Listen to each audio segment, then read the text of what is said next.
ಅಪ್ಪಾಜಿ ಹತ್ರ ಬಂದ್ವಿ ಕಣಪ್ಪ. ಆದ್ರೆ ಆ ವಿಧಿ ಆಟ. ಅಪ್ಪಾಜಿ, ನಮ್ ವಿಷ್ಣು ಅಪ್ಪಾಜಿ ನಿಂಗೊಂದ್ ಚಂದ ಸೀರೆ ತಂದಿನವ್ವ, ಅದ್ ನೀವು ಉಡಬೇಕು. ಒಟ್ಟು ಅಪ್ಪಾಜಿ ಪುಣ್ಯಭೂಮಿಗೆ ನಾವಿಬ್ರು ಹೋಗ್ಬೇಕವ್ವ. ಆ ಮಹಾನ್ ತಾಯಿ ಅವನ ವಸ್ತ್ರದಲ್ಲೇ ಅವನನ್ನು ಕಂಡಳು. ನನ್ ಕಂದ ಸಂಜು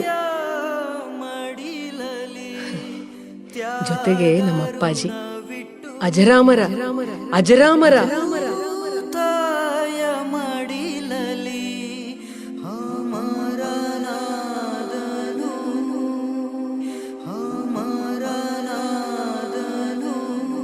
ಫಂಕ್ಷನ್ನು ಮುಗೀತು, ಕಥೆನೂ ಮುಗೀತು.